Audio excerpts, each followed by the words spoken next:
Lauren.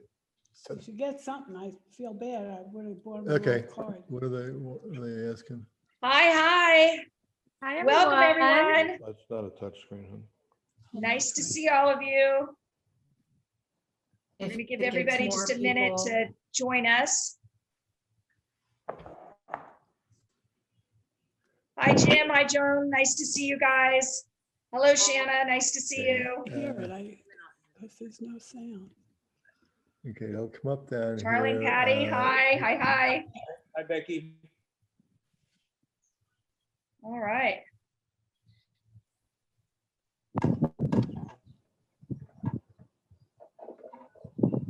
Well, I want to say hello to everyone and welcome back to those of you who have been joining us on the Zinfandel Trail.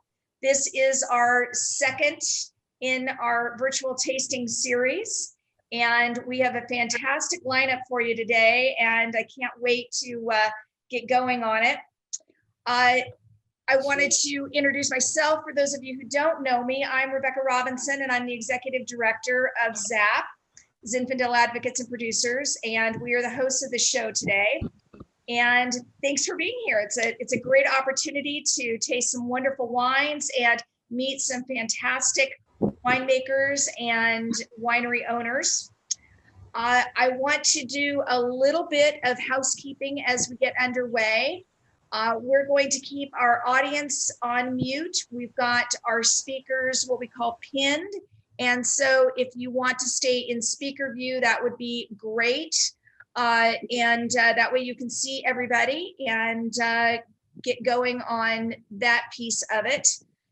At the end of this, we'll do some questions and answers and have a chance to open it up a little bit. But for now, I want to just say a word that the Zinfandel Trail is made possible by a CDFA grant that ZAP received. And we're delighted to be launching this. We have about 60 days under our belt and it's gaining steam. So we are super excited about the Zinfandel Trail. And Lauren Mowery, who is our illustrious moderator, is going to be talking a little bit more about that. So I want to turn it over, but I just wanted to give a special shout out to the women leaders who are participating today. Link, I'll try it. Emily, Kim, Joy, thank you so much for doing what you all do.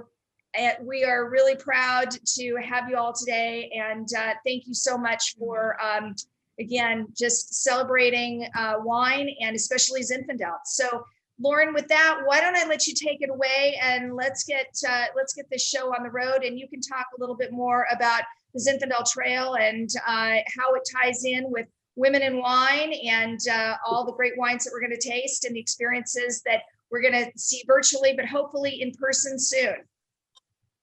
Great. Thank you. Thank you, Rebecca, for the introduction. Hi, everyone. I see some faces out there I've seen before.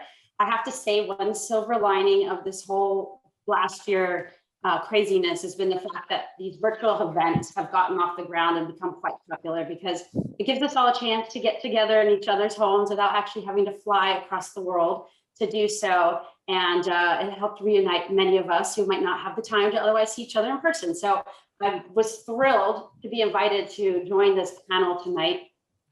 Women in the wine business, you know, being a woman in the wine business, I guess, is close to my heart, but I've actually written about it a number of times, especially for wine enthusiasts. Funny enough, when I was thinking about preparing for tonight's event, I Googled women in wine and my article for wine enthusiasts came up, which made me realize they're really good at SEO positioning. But I took a look at that article and, you know, some of the questions I had asked in those interviews are going to come up tonight. And I think it'll be a really interesting discussion. Just a bit of background about me. I'm a contributing travel editor for Wine Enthusiast magazine. I'm a Forbes columnist. I've written for about a dozen different publications. I'm working towards my Master of Wine. I've passed theory so far, but then got held up with COVID on the tasting portion. You know, spitting out wine in person in a closed room with a bunch of people apparently wasn't a good idea during the pandemic. So unfortunately, the tasting's on hold for 2 years. I'll be back at it in June 2022. I took that opportunity, though, to work on a book, which hopefully will be coming out next year. And it's actually on wine tourism. So it's actually a great segue for tonight's event. I'm also a Zin lover. You know, I grew up enjoying Zin. Every time I'm out in California, I taste it. You know, the number of wineries make it. There's so many amazing old vines. It's such a heritage grape for the country. But I kind of had lost touch with it just living on the East Coast. You know, East Coasters tend to drink a lot of European wines. So Robert had me out about 2 years ago. Well, two, I don't know. Time is a flat circle these days, but had me out about 2 or 3 years ago for the event in San Francisco to talk. And I got to taste so many beautiful wines at that event, and also distinct, also different, all representative of the terroir from which they come, the winemaker's style, mixed with the soil and the climate, that I really fell back in love with the grape. So I actually will be back in Cali this June, and we'll be seeing some of your lovely faces in person, and I'm very excited about that. And while I'm out there, I will be testing out the new California Zinfandel. By the way, if you see me look over here, it's because all of your lovely faces are on my monitor over here. I will be trying to speak into the camera, but when I'm speaking with the ladies this evening, you may see me turn my head. So I'm not distracted by something over here. That's just where my monitor is positioned. Just a little bit about the trail, though. It's really exciting that this was developed, obviously to highlight the heritage vines, the different styles, the range of terroirs, which we're going to dig into a little bit tonight when we speak with all three women, because their wines are actually from different places around California. So the trail, I thought, was funny when they said it was similar to the Kentucky Bourbon Trail and the California Cheese Trail, with a focus on increasing tourism, obviously, to the wineries and having encouraging more direct-to-consumer sales of Zinfandel to those winery visitors. I've actually not visited the Bourbon Trail, but I hosted a panel with whiskey producers last year, and they said they modeled their trail off all the California wine trails. So I thought it was funny that we're coming full circle, that the bourbon drinkers are admiring the wine people are admiring the bourbon drinkers. So, you know, we can all enjoy each other's products on these trails. And apparently I need to get to the Zin Trail, the California Zinfandel Trail, and down to bourbon country. So to give you an overview of today's panel, just so you know what you're in for, we have an hour chat and a hospitality tour, if you will, with each of our wineries. And then we'll do a 15-minute Q&A at the end. If you have questions, as Rebecca pointed out, you'll be on mute, but there's a chat box that you can drop things into, and we'll be scanning that later to see what kind of questions you have for our panelists. I'm going to introduce our guests in a second, and then we're going to start first with a sort of a round table, if you will, chat about the experience of these three women working in the wine business, you know, their inspiration, if they have role models, any challenges or opportunities they've had as women in the business. Then we're going to speak with each of them individually, give them a chance to talk about their wine that we'll be tasting today, their wine styles, their terroir, what influences their vision at their property, and then, of course, the hospitality experience. So you know when you get onto that California Zinfandel Trail, what to expect. Finally, as I said, we'll be tasting the wines, and then we'll have our Q&A. And the goal ultimately is to pique your curiosity. So as California reopens, you are excited to get out on the trail and visit in person. So with that said, I'm going to introduce our panelists. First, we have Joy Merrilees. She is the VP of Production of Shannon Ridge Family of Wines. And we have the 2018 Giannecchini Old Vine Zinfandel. And this is from Mendocino, which is up north of Sonoma by a few hours. And it's so beautiful up there. So I would love to visit that winery one of these days. That vineyard one of these days. Joy has been making wine in Lake County, California, and abroad since 2002. Her drive to produce top quality wines and excitement for discovery are evident in every bottle. While finishing her plant science and landscape design degree at Humboldt State University, she skipped across the globe and spent a year abroad at Lincoln University in New Zealand, something I think we all wish we could have done, falling into the wine industry 8,000 miles away from home. Just out of college, she worked for a vineyard management company in New Zealand and spent her first harvest there in 2002. On the edge of deportation, Joy returned to her hometown in Lake County, where she spent the next 10 years honing her skills under what is an iconic California winemaker, Jed Steele. I think we all know him. At the same time, she continued abroad to harvest with the likes of J. Christopher in Willamette Valley Vineyards, where my friend Jen works. So I was excited to see this in the profile. And Isabella Winery in Marlborough, and then Margaret River in Western Australia, also a lovely region. So wow, you have such an incredible breadth of experiences to bring to your winery. Her passion continues at home, where she and her husband, Bruce, a vineyard manager, have their own vineyards on their property in Lake County. And she supplied this quote, which I'm going to read because I thought that was cute. Not in a patronizing way, of course. I would sneak into the enology classes at Lincoln because it was more exciting than soil science. I started in this industry at the bottom, in the field, amongst the vines, with a real winemaking start. So welcome, Joy. Glad to have you today. Thank you. Glad to be here. Great. And it looks like you're outside. So you'll be giving us a tour of the outdoor, that beautiful California sunshine in a little bit. Yep, absolutely. Thank you. Our second guest is Kim Stair Wallace. She's the owner of Dry Creek Vineyard, and we'll be tasting the 2017 Spencer's Hill Estate, Dry Creek Valley. And I remember visiting this winery as one of the first places I went to on one of my earliest trips to California, and fell in love with the wine. So I was excited to see that she was on our panel as well. Kim was literally raised among the vines in Sonoma County's Dry Creek Valley. Throughout her childhood, she watched as her father, David, pioneered Dry Creek Vineyard, the first new winery to be built in the region following Prohibition. From this early start, Kim grew up with a passion and understanding of the wine industry. In 2011, Kim became president of Dry Creek Vineyard. Her vision for the future of this dynamic family business is clear: to honor the past while innovating for the future to come. She was featured on the cover of Wine Spectator, actually just recently, March 31st, 2021. Was selected as a finalist for Wine Executive of the Year for Wine Enthusiasts, my magazine, 2019 Wine Star Awards.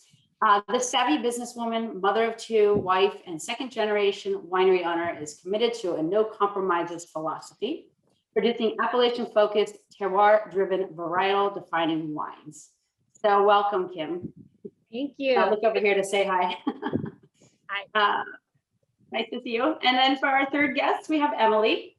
Emily Haines is the winemaker for Terra Winery, and we'll be tasting the 2018 Amador Zinfandel right here, which is from Amador County, which is also a really cool region. So I hope after today's seminar or presentation, you'll get up to Amador because there's so many great old vines up there. Emily Haines found her way to Terra Winery in Amador County because the region and these particular wines promised new terrain, exciting challenges, and the chance to experiment in the cellar. Every decision we make impacts the wine in the glass, from when we pick the fruit to the yeast we use to start fermentation, the toast level of the barrels, says Emily. My approach is to experiment with these different elements to create balanced wines that ultimately showcase the unique terroir of our Amador County vineyards. So welcome, Emily. How are you doing? I'm good. Happy to be here with you guys and talk about wine. Cool. Nice to see you outside as well. Is it hot yet in California? It's definitely warm. I started off in the sun and slowly moved towards the shade as I was getting set up. Yeah, we had 90-degree days already last weekend. Like, wow, in the northeast. So feels like the heat is coming. So anyway, as I mentioned, our first segment is going to be the roundtable conversation, and it's about women in the wine business. So we're going to jump into that conversation now. And my questions are relevant, obviously, to all three of our women today. So I'll let each of them give their answer. And we'll just start in the order that we introduced the ladies in. And so my first question is, how did you get started in the wine industry? Obviously, in some of your bios, you grew up amongst the vines or with parents that were in the wine business. Personally, I grew up in Ohio amidst the cornfields, so I got to wine through a sort of meandering way. But at what age did you kind of know wine was it for you? And did you ever consider some other career paths? So we'll let you guys jump into that question. Starting with Joy. Yeah, so kind of like the quote that you mentioned kind of summed it up. You know, a lot of people say I've gotten into this industry by accident, and that's exactly how it happened for me. You know, I was doing landscape design and plant science went abroad to New Zealand, Lincoln University, and literally realized that there was a tasting class that I could sneak into and skip my soil science class. So I like the part about skipping the soil science class. I ended up having to go back and finish it, but I was learning so much about wine and was just so enamored. And it's funny now that all of my friends that I was with in university there in New Zealand, they have all gone and done different things, even though they got a degree in enology. And I'm the only one who ended up staying in wine, even though I did not get a degree in enology. So purely by accident, but I've loved it ever since. Had you considered other career paths at all, or is it just straight to wine? Well, I wanted to be a landscape designer. I loved plants. I still do love plants. I'm an avid gardener. And I think it was just a different form of the combination of art and science. So where I was, using plants in an art form for landscape design, this is just using, one plant in a different form of art.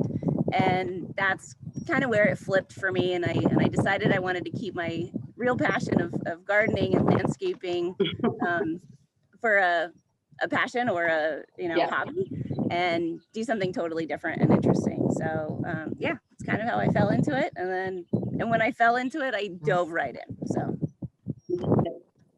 Kim, what was your journey like? Well, I didn't really have a choice.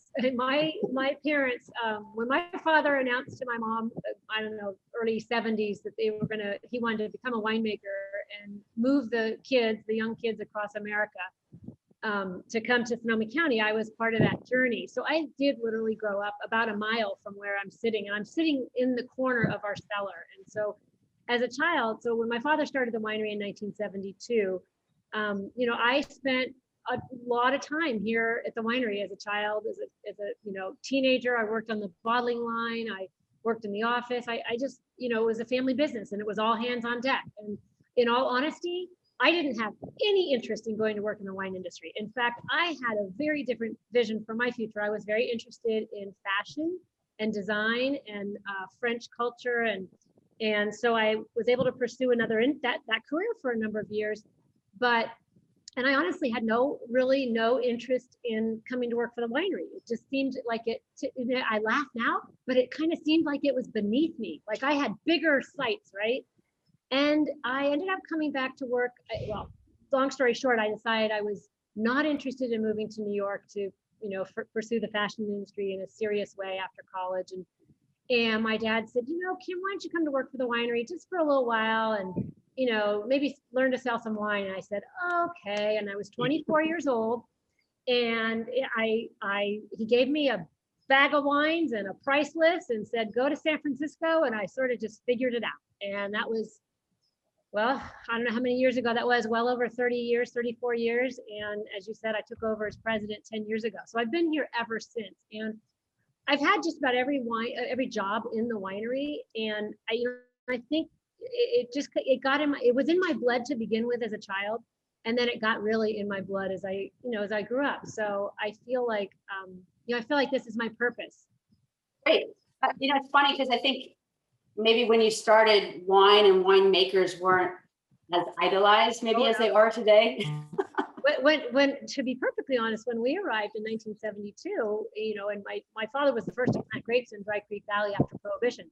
So winemakers were not revered at all, because this was an area of prune orchards. So they didn't want the conversion of prunes to grapes.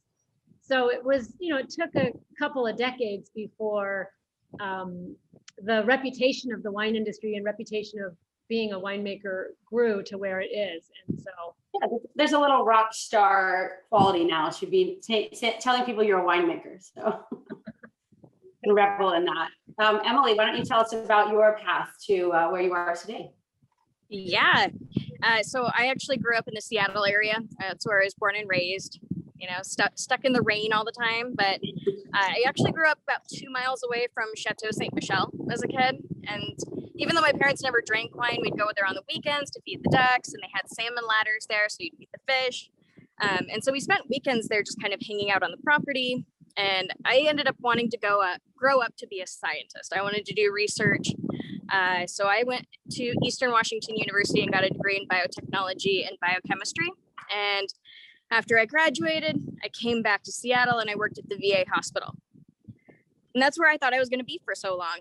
But Seattle is an incredibly expensive place to live. And so I ended up getting a second job in a tasting room. So working evenings and weekends in a tasting room just to kind of make ends meet.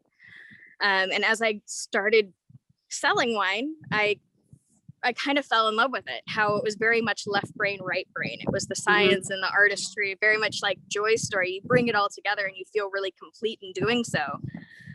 So I quit my job and moved over to Eastern Washington and then started at a winery there during harvest, which turned into a full-time job.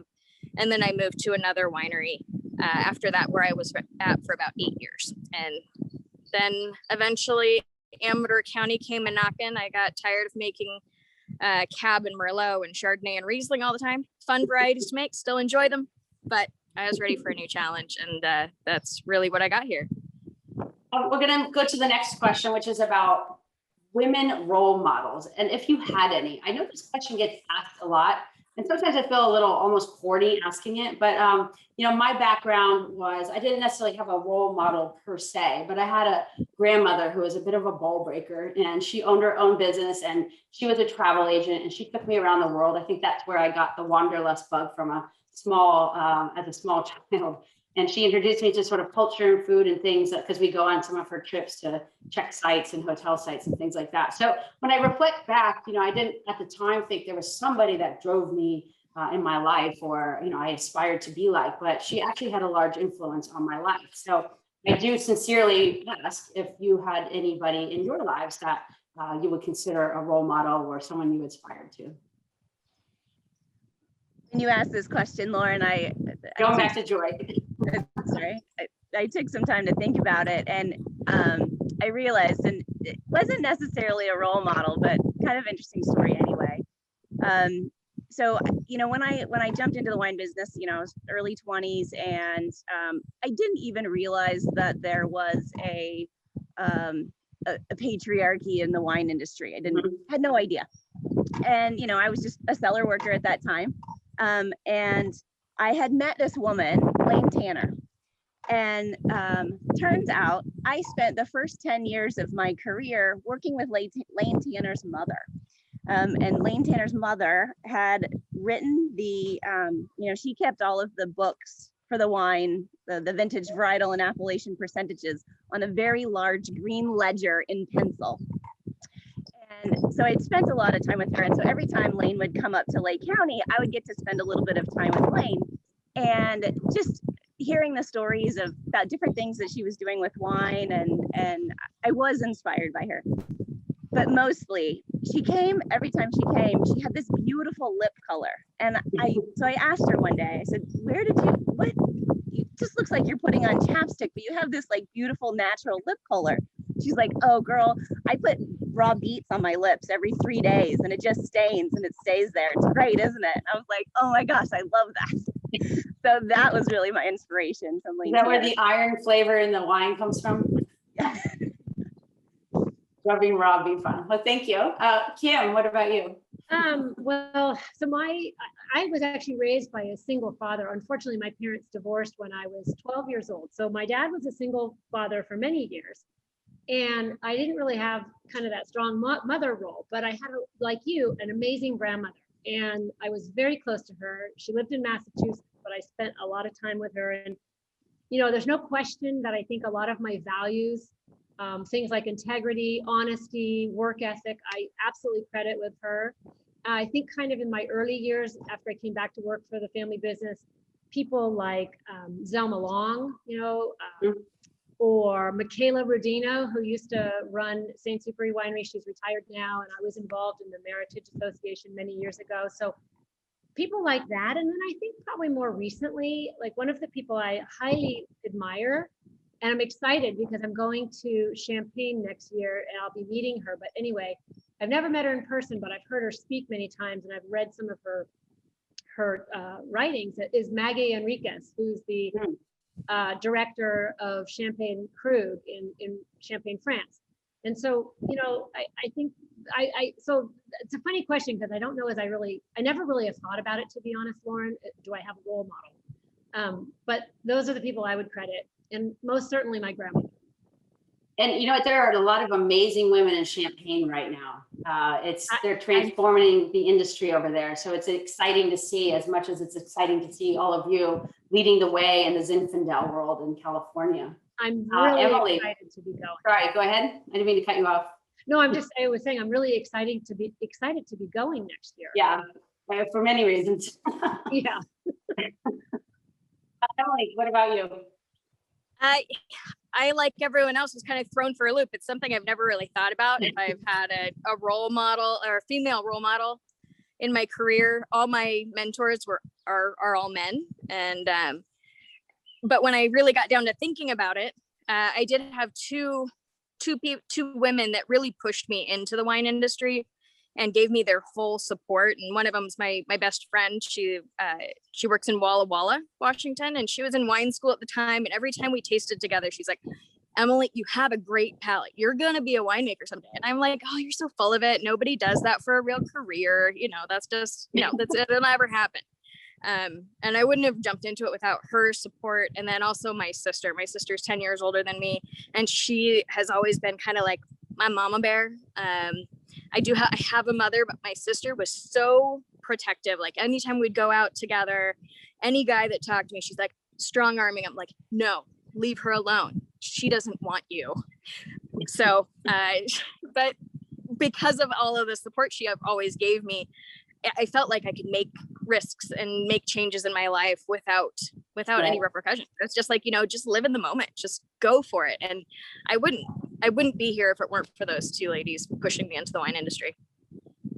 Maybe the fact that most of your mentors has been men says something about the patriarchy of the wine industry, as was mentioned earlier in this conversation, which actually brings me to the next question. Have there been any distinct challenges you've felt being a female in the wine industry? I've asked this question to all walks in the wine world, from distributors to sommeliers to winemakers.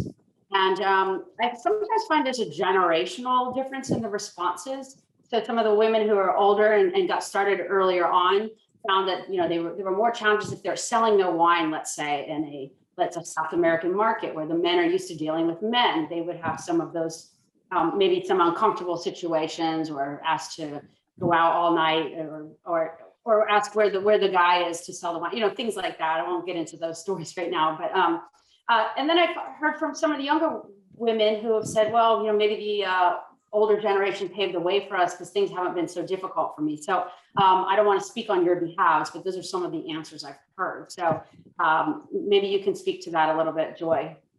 Yeah, and you're exactly right, Lauren. I've kind of seen the same thing. And, I think there was a lot of women before me that have paved the way to make my career a lot easier. I've always felt like I had a seat at the table. That was never an issue.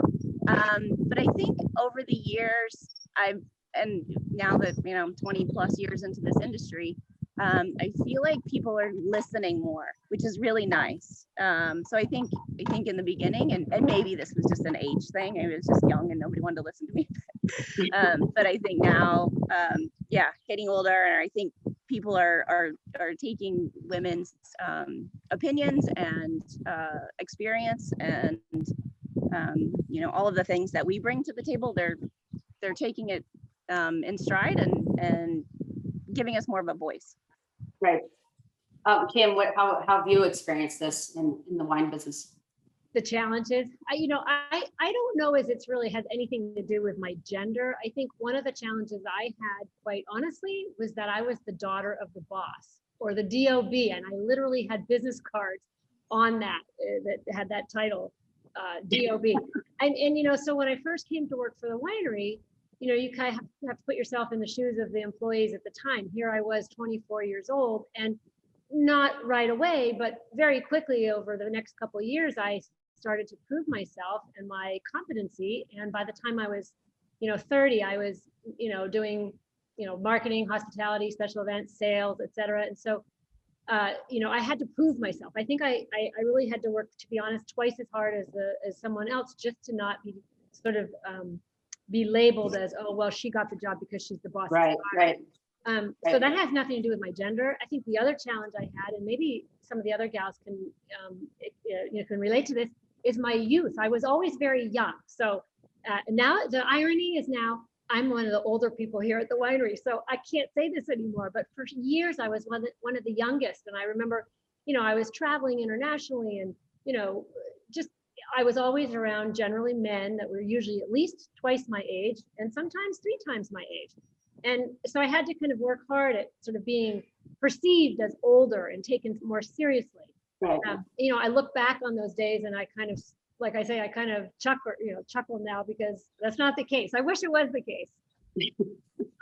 I just want to remind you all to be sipping your wines while we're talking. Oh, can we do that? I'm just getting a little. By the way, I'm sipping constantly, and I thought to myself, I wonder if anyone's noticing that I keep drinking. So, but that's what we're here for. Emily, what have your experiences been like? I guess I would be pretty similar to the other 2 gals. When I was younger in the industry, when I was 25 and just getting into the industry, it was harder to get your voice heard. At a certain point, I was 30 years old and overseeing a facility that was doing 750,000 cases. And it was, even at that point, it was still hard to get people to really, to listen to me, to respect me. My winery now, I'm the youngest person on site in production, and people respect me a lot more. And I think that some of it has to do with the time that I've done it, the more assertive I am about it too. It hasn't always been easy, but I've also never been one to give up. So, people can always try to push you down, but I'm always going to rise up. I think we're all probably kind of like that, that's the way it is. Well, the older you get, the less crap you are willing to take from people. But just the That's joy true. of aging. So true. Well, we want to make sure we have enough time to get to each of you and your wineries. And the wines, of course. So I just want to ask one last question. Did you ever feel like people interpreted your wine or the wine styles of the winery under your purview to be feminine or driven by your female persona at all? Has anyone ever tried to make that connection, or have you never heard that? If anyone has a comment. Really? I don't think, I've had people comment that the wines that I've made have been very masculine. So just the opposite, really. I don't know. No. Okay. Well, that's good. That means progress. All right. Well, we're going to jump into the wineries now, and we're going to start with Joy. We would love to hear just about, obviously the wine we're tasting tonight, the terroir, what your style or your ethos is like. And then, of course, the main thing is the hospitality at the winery that our audience and hopefully anyone who watches this later can get excited about when they make it out to California's Zinfandel Trail. So take it away, and I'll be sipping while we do so. Yep. So yeah, cheers everyone. So this is our Giannecchini family vineyard, Old Vines Inn. This vineyard, a lot of Lake County, I'm in Lake County now, but these grapes come from Mendocino, which is just a Mayacamas mountain range away. And it's all about, the Zinfandel is all about the pioneering spirit of, mostly the Italians that started growing Zinfandel here in California. So this is Giannecchini, one of those families. This vineyard was planted in between 1910 and 1920. No one's really sure. On the property, there's Zinfandel and a little bit of Petit Syrah. And they're gorgeous head prune vines, and the head prune vines are taller than I am. Wow. They're massive. And it's just a very neat site. The soil is sort of a gravelly loam just in the Talmadge bench. And, the wines that come from it, I always describe as being very rustic. And it's kind of a word that maybe doesn't mean a whole lot, but it's sort of that, you get the fruit and spice that's true to Zinfandel, but there's sort of this I could put a mental image in your head, the dry dirt and, you know, rusty iron and the old wood stakes of the head prune vines. And it's all of those pieces that are sort of part of the terroir that really come through in the glass with this wine. So it's a great one. We made this wine so that it can lay down for quite a few years. This is the 2018 vintage, and it's almost still a little bit too young. I want to see it, you know, I want to see it in, you know, 5 or 6 years, and I think then it will really blossom. There's the tannins are still very grippy, and it's a big Zinfandel. Yeah, so Giannecchini Vineyard. We only produced 1,234 cases of this, so very small production, and it's one that we are kind of you know, honoring the heritage of the old Italian families in pioneering days of California. So and when people come up to the winery, is that I see that's a photo down there in the bottom left corner. Is that the tasting room where they'll be welcomed? Yeah, so we have this wine, we're pouring this wine here, and that is our Vigilance tasting room, and it's in Lower Lake, California. And it's right on the corner of Highway 29 and Highway 20, and no, sorry, 29 and 53. So right over the hill from Calistoga. But super windy here today, as you can tell. Yeah. I'm gonna take you for a tour a little bit around the tasting room. So the view behind me is the vineyard, our Rolling Knolls vineyard here in the Red Hills AVA. And this is the view that you get when you come to the tasting room, and you might be able to see a little bit of the lake down there. So that's Clear Lake, and it's beautiful. Anderson Marsh, which is a state park that's down at the bottom. But so here's the deck of the tasting room, and there's, you know, benches and seats and bocce ball and all of that stuff, and just a really great spot to come hang out and relax and enjoy the wind and drink some wine. Are you guys open now? We are. You know, COVID hasn't really affected Lake County as much as it has, you know, our neighboring counties. Okay. So I think we were closed maybe for just 3 months, and we are open Friday, Saturdays, and Sundays, and have always kind of been that way. And I think right now it's by appointment, but there's always spots to fit outside. And you know, we did the little tasting in individual bottles at one time, but now we can just pour the glasses. You can pick different flights. You know, you can drive up, bring, you know, some sandwiches. We do have some little nibbles here, little tiny charcuterie boards and things like that.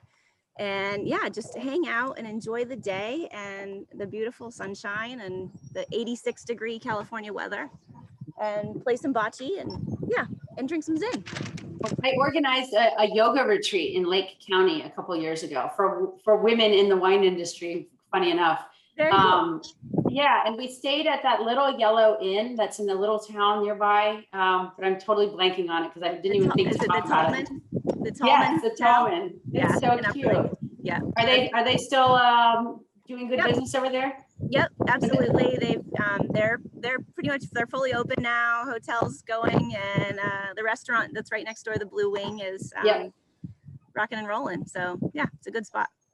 So if people come up on the California Zinfandel Trail in that area, would you recommend people stay there and then, you know, spend the day visiting a few wineries?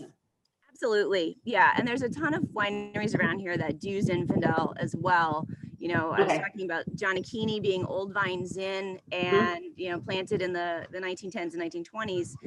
There's quite a few other plots of old vine Zinfandel that are here in Lake County that were planted in the early 1900s and even into the 1940s, all head pruned old vines, still surviving.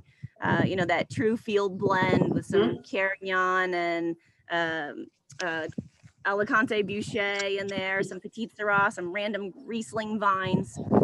There's quite a bit of that here in Lake County. So most of the wineries you go to will offer Zinfandel, and you can taste all the different styles. And how many Zinfandels do you pour at that tasting room? We've got our regular Shannon Ridge high elevation collection. This Giannecchini is our high-end Zinfandel that we do. We do have a Shannon Reserve Zin that's sort of mid-level.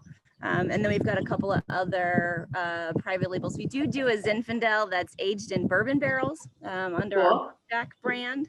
And just that combination of the spiciness of the Zin and the bourbon that comes through from the barrels, people are so digging it right now.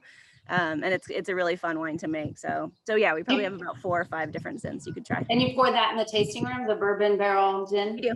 Yep. Oh, fun. Okay. So now I have another extension to my trip coming up in June. There you go. I have to get back up there. So one last question. What is your ethos around Zinfandel and treating those old vines up there? You know, what's your winemaking style and your thought process for how to honor that heritage, if you will? Yeah, it's, Zin is, I don't want to say it's a difficult grape because it's not difficult like Pinot is difficult, but the key to Zin, to getting Zin right, is to picking it at exactly the right time and spending time out in the vineyard, tasting the fruit. I don't know how many times we sample this vineyard before we actually make that call, because there's always raisins and underripe fruit on the same cluster. So you really have to kind of encompass the whole cluster, but also encompass the whole vineyard, and just that's like the biggest thing. It's like just trying so hard to get it right. And if it's right, then it's right. And away she goes. And you really don't have to do much to it throughout the life of the wine. It's just that first decision. Well, thank you very much. Thank you for the tour. We all look forward to seeing you IRL in a few weeks. Anytime. Okay, now we're on to Kim. Yep, great. So Kim, why don't you take us through the property, the wines, the hospitality experience? I'll hand it over to you. Okay. And I'll be sipping your wine while we talk. Okay. I love that picture. It definitely brings back a lot of memories. So. Anyway, 13 years old, taking orders in the tasting room, I think. But this is so this is actually, I wonder you wanted to get out. Exactly. So we are coming up on our 50th harvest. So next year's our 50th anniversary. So our 50th harvest is this year. And we've been making Zinfandel for 49 of those harvests. And I'm just so grateful, that my father had the foresight early on to make Zinfandel. So we've been making it ever since. We're definitely a specialist in it. We actually make 8 different Zinfandels. This Spencer's Hill, I have to be really honest and tell you it's my favorite because it's named after my son. I have a 23-year-old son named Spencer. When we started making this wine, he was just a little tyke, but he is such a fantastic person. He's one of my favorite people on the planet. And incidentally, he's a fly fishing guide in Montana. So no, he does not have a winery yet. But anyway, so we named this wine after him. And it actually is really representative of, I think, something that you mentioned earlier, Lauren, that I must have sent to you about my vision being to honor the past while innovating for the future. So when my father retired, my husband and I really started to look at the business, where did we want to take it? And one of the things we wanted was kind of this signature vineyard to really elevate our red wine program. And in this case, our Zinfandel. So the vineyard source for this, AKA Spencer's Hill, is actually an iconic vineyard. We call it the Endeavor Vineyard. We do have a little Cabernet growing there and a little Petit Verdot, but we also have some amazing Zinfandel. And it's a 30-acre vineyard in the Lytton Springs district, which is the eastern side of Dry Creek Valley. And it's just an ideal location for the style of Zinfandel that we like to produce, which is very complex and rich and bold and spicy, but with beautiful balance and lovely elegance.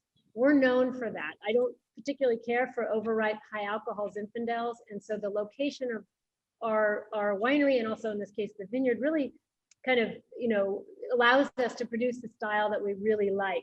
Another reason why I think this site is so perfect for the Zinfandel is we are, as some of you might know, we're considered a fairly warm climate, but we're very much influenced by the Pacific Ocean. So the fog layer, the marine, the fog layer that rolls in, the marine factor, is really important to Dry Creek Valley Zinfandel. Right. So we get that cooling effect every day in the summertime by, easily it can go down 30 degrees. And then in the warm, the daytime, the the temperatures will rise into the 80s and 90s, and then at nighttime it's 50s and 60s again. And let me interrupt you really quick. Around what time does that cooling effect come in? Well, by about 8, 9 o'clock, 10 o'clock at night, and then it's cold all night long, and then it usually rolls away or burns off by about 11 o'clock in the morning, sometimes 12 noon. Is it that kind of fog that you can see come in, or is it just? Yeah, it comes right up the channel. It's really, it's really kind of cool because it comes right It's up. amazing to see. I know. Exactly, right up the Russian River. But anyway, so that's one of the, I think one of the sort of the reasons why the terroir is unique here in Dry Creek Valley, and certainly this site. And this vineyard, you know, we spent, my husband spent 5 years looking for a site, and actually was in an airplane doing aerial photography, and literally found one of the few undiscovered areas that was, you know, was not planted. And so we ended up purchasing it. And the way that the vineyard was developed was very, very innovative at the time. We employed what's called variable vine spacing, where we dug soil pits to determine the fertility of the soil, and where the soil is really fertile, the vines are further apart. Where the soil is really not fertile, they're closer together. It's a completely sustainable farm. We're 100% certified sustainable as a business, and all the vineyards. But what's kind of neat about this particular vineyard is we collect all the rainwater in a pond to use for our irrigation. So it's just a really, really special site. And it took us a number of years of making the wine, making the Zinfandel, before we were like, wow, there's something really distinctive about this particular site. And so we take our single vineyard Zinfandels very seriously. We don't just plant a vineyard and decide that it's special. You know, it took us a long time. So anyway, it's a wine that I'm really proud of for lots of reasons. It is a blend. So our approach to Zinfandel is always to produce a blend, sort of like what Joy was talking about. We do make an old vine Zinfandel that's a field blend, but in this case, we intentionally blended in 13% Petit Syrah for a little more, and we grow Petit Syrah in the same site, but that gives us a little more structure, a little more color and depth. And, you know, depending on the vintage, the blend. I was wondering about that color. It was a little bit more concentrated and deeper. And so I was wondering if that was a winemaking technique, or if there's something in here. So that you would attribute that to. That's probably Petit Syrah. Okay. And it gives it a little broader mid palate as well. And I think the other really unique factor for us with this Zinfandel and a number of our Zinfandels is the barrel regime. So it's aged in a combination of barrels, but for about 18 months. But one of the barrels is something we call a fusion barrel. And I'm really proud of our winemaker, Tim. He's a man, he's not a woman, but he's a great guy. And he designed a barrel that we refer to as the fusion barrel. And that is because he basically worked with our coopers to sort of dial in the nuances that he wanted so that we wouldn't have an overpowering effect of the barrels. We're very judicious in our barrel regime. So when I say fusion, it's a combination of French oak heads with American, Yugoslavian, and Hungarian oak staves. So hence a fusion, and we just love that barrel. It gives, you know, it gives us some beautiful spice tones without it overpowering the delicate aromas of Zinfandel. And I think that's been one of the, you know, successes behind this wine. We've had a string of phenomenal vintages, and I wouldn't normally brag, but you know, gosh, when you work as hard as we do, when you get a pat on the back, you got to just share it with your friends. So this wine actually was picked by Wine Spectator as one of the top 100 Zinfandels with the previous vintage, and just recently got this vintage, the 2017, got a 93-point score. So I'm proud of it, you know. And it's funny, you guys, because my son is not terribly interested in wine, but I do every now and again send him some of these, you know, some of the Spencer's Hill Zinfandel, because he takes out all these clients, right, fly fishing, and I say to him, Spencer, you got to give him a bottle. If you have a really great client, give him a bottle of the Spencer's Hill Zin. So he's starting to see how that opens doors and makes friends for him. And eventually I'm hoping it'll maybe plant a seed that this place isn't such a bad place to work either. I was thinking maybe he'll come around in a bit, especially maybe you could brag, you know, your name is on a bottle of wine, for example. Absolutely. That's listed in the top 100 wines. And absolutely. So I'm looking at this picture here, and I wanted to just share with everybody maybe a little bit about what an experience is like if you come to the winery, which I hope everyone will. And so we are open as well, thank goodness.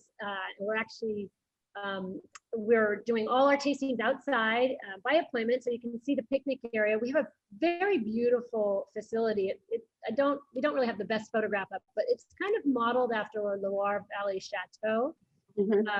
So really beautiful stone, split face cinder block stone building with ivy covered walls, and then very, very large garden and lawn area. So we are definitely a popular picnic destination.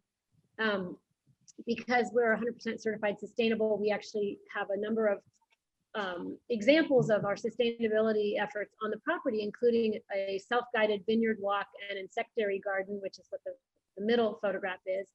And then we haven't been doing it obviously during COVID, but very soon here, we're going to reopen all of our tasting, or not all, but reopen offering tastings here in the cellar. So that top picture on the right is the cellar. And I'm in the cellar, I'm in the corner, I'm sort of in the right-hand rear corner. But that cellar is the same cellar when I was, 12 years old and dragged down here by my dad, and I would bring my Barbies and sit on the floor and play while he was working. So I always get very nostalgic when I'm in our cellar. But coming to Dry Creek is really a special experience. We have, as I said, an array of phenomenal Zinfandels in addition to our other wines, and a very kind of, I would say, a very relaxed, friendly, warm, gracious, and education-focused experience. Our team is, they're really, they're big wine lovers. They love sharing not only our story, but the history of Dry Creek Valley, and they love educating people. So, people have a lot of fun, and they learn a lot when they come to Dry Creek Vineyard. I was excited when I saw that photo of the insectary and vineyard walk, because I just did an article that should be coming out in a few weeks on ecotourism and how travelers are more interested these days in learning about beneficial insects and ways that we can coexist with the natural habitat that so far we have taken away in order to live the human experience. But now we're realizing we need all those things to actually have a satisfying and human life, right? We are all symbiotic with one another. So it's great to see all the wineries that are actually taking that seriously and building these habitats for the insects and things like that. So I saw that on your screen here, and then I just wondered, what's the extent of that insectary garden, and what was the inspiration for that? Well, what was the inspiration is easy. We've been practicing sustainability for probably 30 years, and my husband, Don, was actually really kind of the person who sort of spearheaded the movement and helped write the code of ethics for the California Wine Institute, and that was used to train growers. So sustainability is just part of what we do. We just never have done a very good job of promoting it. And about 4 or 5, actually it's been longer, 6 or 7 years ago, we started to realize that we needed to toot our own horn and be more vocal, and also more demonstrative in teaching others about what sustainability means. So the insectary garden is just one of lots of things we do. But what's kind of cool about it is when you walk around this, it's a square path. It's hard to see from this photograph, but you can learn about, for example, we have raptor perches and owl houses and bat houses to attract birds of prey and all of that. We have all kinds of different things that you can learn about from this one little walk that's not that far from the tasting room. And so we also actually started before COVID, and we haven't re-engaged these, but we hope to very soon, are farm tours, where we actually take people in a UTV, which is a four-person ATV, throughout the property to learn and see firsthand what does sustainability mean, because it's kind of a confusing term, but there's some very, very tangible things that we do, and many wineries that are practicing sustainability do, that is so cool for people to learn about. Well, thank you. I'm excited for it as well. When I get out there, I hope I can take a little vineyard walk myself. Now we're going to turn to Emily. Emily, why don't you take us through the property in Amador, your beautiful wine, what the experience is like visiting the winery. Oh, thank you. So we're located in Amador County, which is up in the Sierra Nevada foothills. For those of you that haven't been out here, you've got to come out here. Where there's You not gotta just come one out there. winery out here. There's Just to actually reiterate. 40.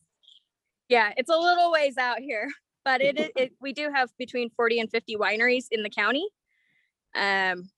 So I wanted to highlight our Amador County Zinfandel. So often we highlight our single vineyards, our old vine or our home vineyard or our field blend, but I very rarely get to highlight this wine. And I felt like this was a great opportunity and a great group to taste this wine with. So this is our Amador County Zinfandel. This is our flagship wine. It is our largest production, and the grapes are sourced from across all of our vineyards.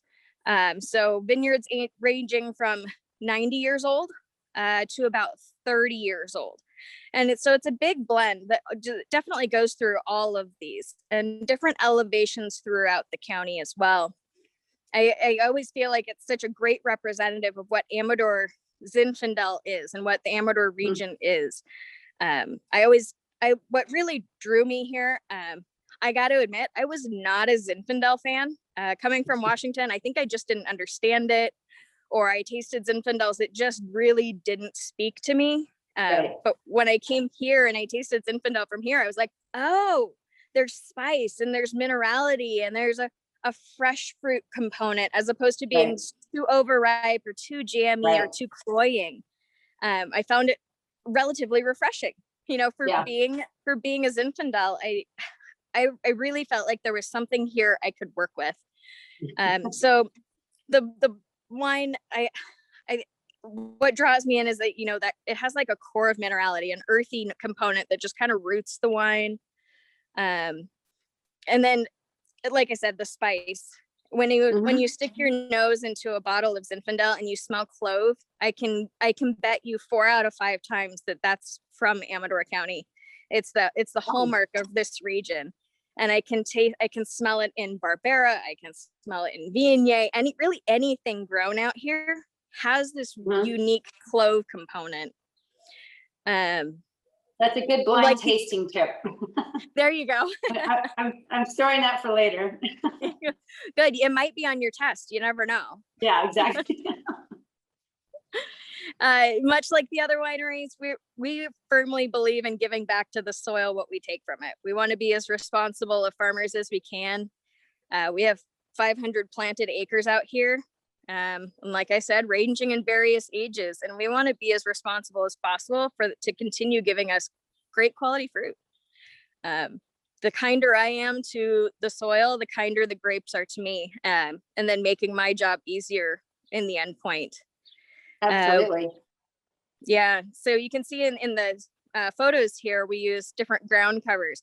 Similar to the insectary garden that they have over at Dry Creek, we have our wildflowers planted in different various rows, and it's strategically done to help us bring beneficials to the area. And then the top middle one that you can see there, that's our legume mix. And so that helps bring nitrogen back into the soil. So grow those in there, till it back in, so then we don't have to add as much unnatural to the soil later on, if at all. So it's amazing that in my, 15 or so years traveling out to California on a regular basis, watching the vineyards transform from that original idea of neat, tidy, and, maybe infertile soil in the center rows. And now, the idea of the cover crops and the importance of the beneficials all around the vineyard, it's amazing to see that transformation within one generation, really, of farming out there. So yeah. How long have you guys been working with the cover crops? So this has been a relatively new thing for us. We have a recent graduate from Chico State who is our viticulturist. Her name is Melissa Bordy, and she's fantastic. I absolutely love working with her. And it's anyway, what? Go ahead. It rings a bell. I feel like I might have interacted with her somewhere along the way. Anyway, go ahead. You may have. She's Small absolutely world, wonderful. Yeah. And she has a really great eye for the vineyard, and she wants to be. She's definitely a farmer to the core, and so she wants to be as responsible to of a farmer as she can be. And I want to be as responsible of a winemaker as I can be. So we're a really great team working together to really create a great finished product. The top left photo that I'm seeing over here looks like there's a nice outdoor tasting experience. Can you tell us a little bit about what it's like to visit the winery and what the options are for sitting down and enjoying Zinfandel? Yeah, so for the past year, we've been open for appointments only. We're still in the appointments only stage. So if you're interested in coming to visit, you can either call the winery or you can make an appointment online. We give you a selection of different flights. So we make about 25 different wines here. So you can pick a Zinfandel only flight of 5 different Zinfandels, or you can pick something like our Italian wines or our Spanish or our Rhone varieties to taste through. So there's lots of options. And if you're interested in certain wines, we're happy to pour a flight of those certain wines for you if you don't see it on the list that's available. So everything's been seeded for the past year. As far as I know, that's the plan going forward. I would be over there right now, but we are doing so much construction in our patio area that they're still working on it over there, and I couldn't make it over there. Otherwise, I'd definitely be showing you guys how nice it is. When will it be ready? I'll be out there June 18th. It'll definitely be ready by then. They're saying 3 more days. Okay, great. What are your customers like as far as their awareness of Zinfandel? And is that something that you have to really introduce to them or reintroduce to them? Because to your point about not necessarily loving the grape and it's the styles out of California, from days past, I had that moment or that period as well where I thought, a lot of producers are maybe over ripening things and going for that sweeter, jammier style. And you guys make such beautiful, complex wines. I just wonder what the process is like of educating consumers, or if they are already aware of, Amador County's potential and your winery as well. I think a lot of people that come out here know about it. Amador County is the home to some of the oldest Zinfandel vines in the state, planted in the mid 1800s. So a lot of people do know it, but it's a fun story when we do get new visitors out here, because there are a lot of people that don't know us, don't know Amador County. We are definitely small, and I understand we're small, but that's part of what we do. Is we're here to educate people about the different wine regions and the different varieties that they may not associate with. We definitely still have people that come in and say, "I'd like your cab." Well, we don't have a cab, so we can give you something similar to a cab, but you just have to keep at it. And we love what we're doing, and we love our region, and so we're happy to always tell the story. Great. Well, thank you all for the little transporting journey through your wineries today. We have some time for some questions. If anyone has anything, I'm going to check the chat box over here, and let's see what comes up. Let's see, we had Lauren, a question. I noticed there was a question from Brian, and he's absolutely right. I transposed my words. I was thinking that myself too, but I didn't want to interrupt you. Yeah. Well, so that's probably because my feet are freezing. I'm in this corner. It's all right. Anyway, so Brian's absolutely right. So the more fertile the soil, the fewer vines we planted in that. More vines, I think. Correct. Is what he was saying. Right. So part of it is you don't want overly vigorous vines in a really fertile soil.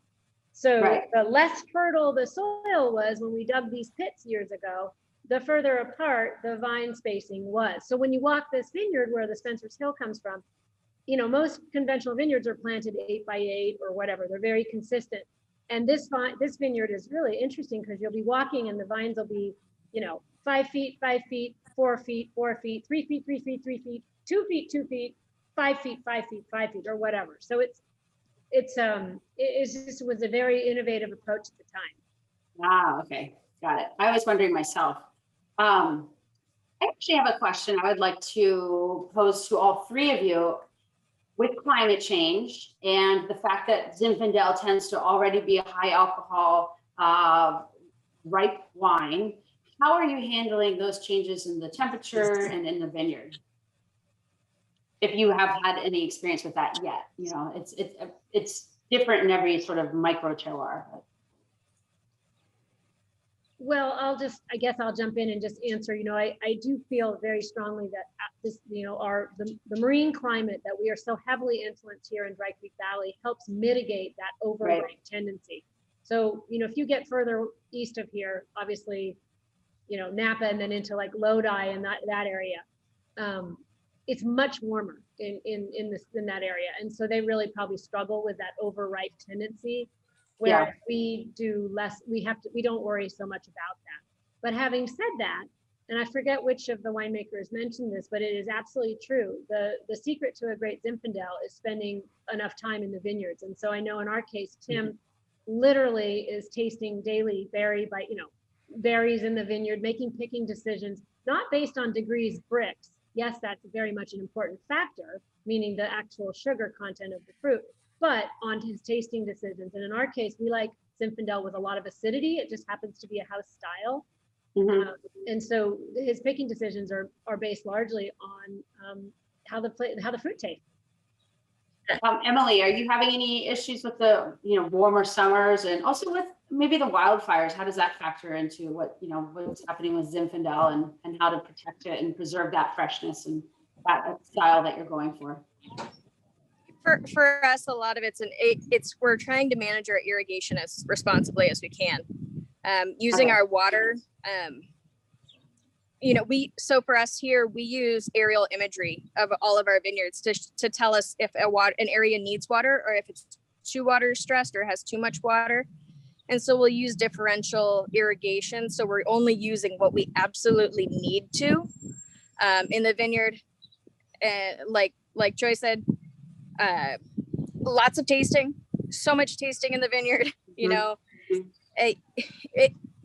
We may start to be there to keep an eye on it. Yeah, it comes down to picking decisions. And if you're vigilant and you're paying attention to your vines and you're picking it when it's supposed to be, we can't necessarily, we're trying to be as responsible of farmers as we can to try and fight climate change. Yeah. But we have to work with it and adapt our skills to work with it, because we alone can't stop it. And, you know, leaving the canopy fuller maybe help protect the grapes with you know, shading them and slowing that ripeness down? Is that a technique that might work? Yeah, Lauren, that's I was just going to jump in, and that's exactly what we do. You know, we've learned over the years, you know, down in Sonoma and Napa, there's a lot more moisture in the air. There's a lot more humidity. There's fog in the morning. Up here in Lake and Mendocino counties, we just don't get that at all. And so we've learned, you know, from taking winemaking techniques from our neighboring counties, we've had to shift how we manage our vineyards, and we're now leaving a lot more leaves. It does end up using more water, but it's protecting that fruit. And especially with Zinfandel and the head prune Zin, having that sort of dappled light, that's just the most perfect thing that Zin needs to ripen evenly and to get to that Brix level with having the phenolic ripeness, the skin flavor, where you want it before you pick it.